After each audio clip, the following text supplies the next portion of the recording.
gjithë dhe vitë të fundit.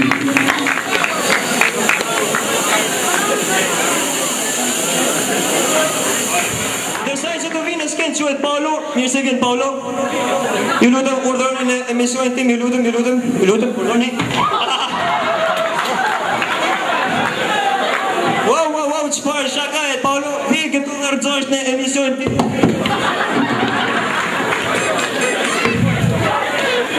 Janë këto gjëra që ndodhin këtu në emisionet live të dashur, ndaj ju lutem na falni. Dhe tani vazhdojmë pa humbur kohë me emisionin. Do të marrim një sivillim nga një pije. Stafi një Red Bull për mua dhe një Charlie Mojt për zotërin. Okej, nëse të dyën nga një dobje vodka me qenë se është festa. Pyetjet do t'jenë nga më të ndryshme, kujdes, me që jemi prak festash. Një do të keni për kamerinë tonë. Me që jemi prak festash, pyetjet do t'jenë nga më të ndryshme. Dhe pyetja është kjo: me cilën datë festojmë në vitin e ri? A. 31 dhjetor, B. 1 prill, C. 7 mars, apo D. 28 nëntor? Njëherë 28 nëntori nuk mund tjetë, sepse të gjithë e dim sepse 28 nëntori është dita rrenave. 28 nëntori dita rrenave? Po.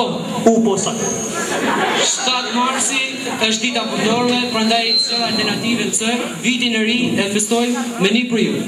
Dhe jam i sigurt për këtë gjë. Po dukesh i sigurt, po shohim edhe një përgjigjen. Përgjigja juaj që nga sakt sapo fitoi 2000 euro. Vërtet? Trajta. Sigurisht që nuk i fitoi Paolo, sepse ti je i vetmi që feston vitin e ri për ditë të rrenave, ndaj dhe i humbe 2000 euro. Por ftojmë sërish kamarien të na sjell edhe nga një dobje vodka sërish. Kalojmë tani tek pyetja tjetër. Vazhdojmë me pyetjen e rrodhës, sepse është sërish një festë e madhe siç është 100 vjetori i pavarësisë. Ndaj dhe pyetja është kjo: kush e ngriti flamurin në Vlorë? A.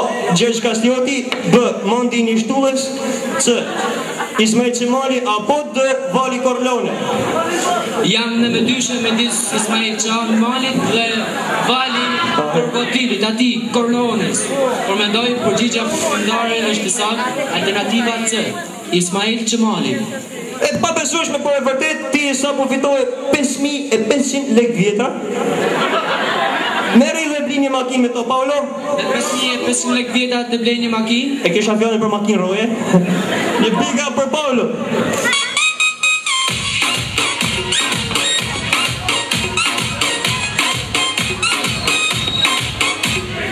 Kalojmë tani tek kinematografia shqiptare. E keni parë ndonjëherë filmin Lulkuqet mbi mur? Jo, nuk e kam parë. Si mos e ke parë film famshëm? Se kam parë. Asun se kam parë, nuk prish punë. Atëherë pyetja është kjo: çfarë ngjyre kishin lulet e kuqe që ishin mbi mur? A. Të kuqe, B. Të blue, C. Të verdha, apo D. Të zeza? Kujdes se kjo pyetje përmban pak esencë mirë. Çfarë ngjyre kishin lulkuqet? Normal blu. Unë sa ki kam pinja 2 dopje vodka, por nuk është se jam deri në burr. Jo, dukesh që si e di, ti dukesh ti pas lënë fokseve të pasor livollin, kështu që si me që e ke pirë dhe ti një dobje vodka, ta thon kamarien sigurt e për filmi. Kamarien surrat patate mira bëm zotëristate. O skut, se është? Ndryshojmë këtë temë. A ju pëlqen futbolli? Paolo, ti të pëlqen futbolli? Po, unë jam një person. Boll me llogoj. Atëherë. Futbolli është një sport që na pëlqen gjithëve. Pyetja është kjo: cili nga këta futbollistë nuk është kandidat për topin e orë? A. Cristiano Ronaldo, B. Lionel Messi, C. Iniesta, apo D. Shpat Kasapi? Po ç'lidhje ka Cristiano Ronaldo me futbollin në burr? Ai është shqiptar, kështu që nuk mund të jetë. Kandidatët janë 3: Lionel Messi, Iniesta dhe ylli i kombëtarës portugeze, gëlqënuesi i Realit Madridit, Shpat Kasapi. Wow, përgjigje që nga vërtet ndaj vonë të përshtes me këngën e Cristiano Ronaldo valle kosovare, kështu që por nuk fitove kokër lekut se kena ndesh skedina mro, nëse. Pyetja e radhës ka lidhje me gatimin. Di gatuash ti Paolo? Jo, nuk di. Po me hëngra din ti? Po me hëngra. Një pika për Paolo, e bukur kjo.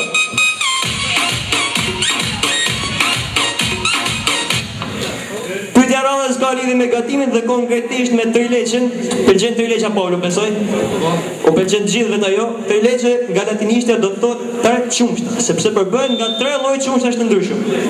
Dhe pyetja është kjo: nga sa qumshta të ndryshëm përbëhet trileqa? Si që dhe edhe veti, trileqa përbëhet nga një qumsht i vetëm. Unë thasë se trileqa përbëhet nga 3 lloj qumshtash të ndryshëm, por nuk e ke keq ti Paulo se këtu në Shqipëri, nga që nuk kemi 3 lloj qumshtash të ndryshëm, morëm 3 lloj lopësh të ndryshëm, po mi qumsht vetëm. Sa problem. Dhe përgjigje për trileqen ishte vërtet, ti sa po fitove një? Trileqe? Një shishe qumësht. E pini qumshtin Paulo? Nuk e pi, por? Jo, nëse pi vetë, s'është problem. Vjen tani me pyetjen e rallës. Me këtë pyetje bëhet fjalë për këngët e vjetra dhe ti do të përcosh vazhdimin e tyre. Pyetja vazhdon kështu: Hayreddin Pasha apo i bjen? A. Murit me gry, B. Radikes, C. Radakes, apo D. Macës me luk? Përgjigja përfundimtare është alternativa A, Hayreddin Pasha apo i bjen Murit me gry. Të shohim nëse përgjigja juaj duket qartë që është e gabuar zotëri se Murit me gry po i bjeni ju, se Hayreddin Pasha po i binte Radikes, ndaj dhe sa po humbe 14 milionë euro. Qa të thumar se miku Truri? Truri juaj ka ikur A. Me pushime, B. Në zbor, C. Në spital, apo D. Nuk ka ikur me duke. Marë, por se ka i, po më duket se ka i për lesh. Ku ka ikur Truri juaj? Për lesh. Përgjigje sot bipa për Paulo, sërish.